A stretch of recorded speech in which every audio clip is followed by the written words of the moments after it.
Estem aquí a la plaça aquesta de la Victòria de Sant Petersburg. Aquest és el monument, el memorial que es va fer per commemorar la ruptura o la victòria, el trencament del setge que els alemanys havien fet, i quan l'exèrcit soviètic va trencar el setge alemany. És un monument commemoratiu en forma rodona, ple de flames a les víctimes que hi va haver-hi dels 900 dies de setge que va patir la ciutat.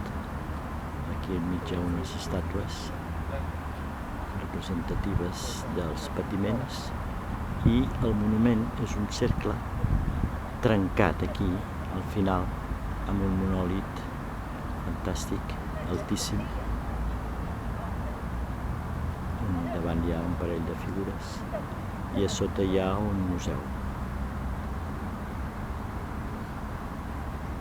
Això simbolitza la fi del setge de la ciutat.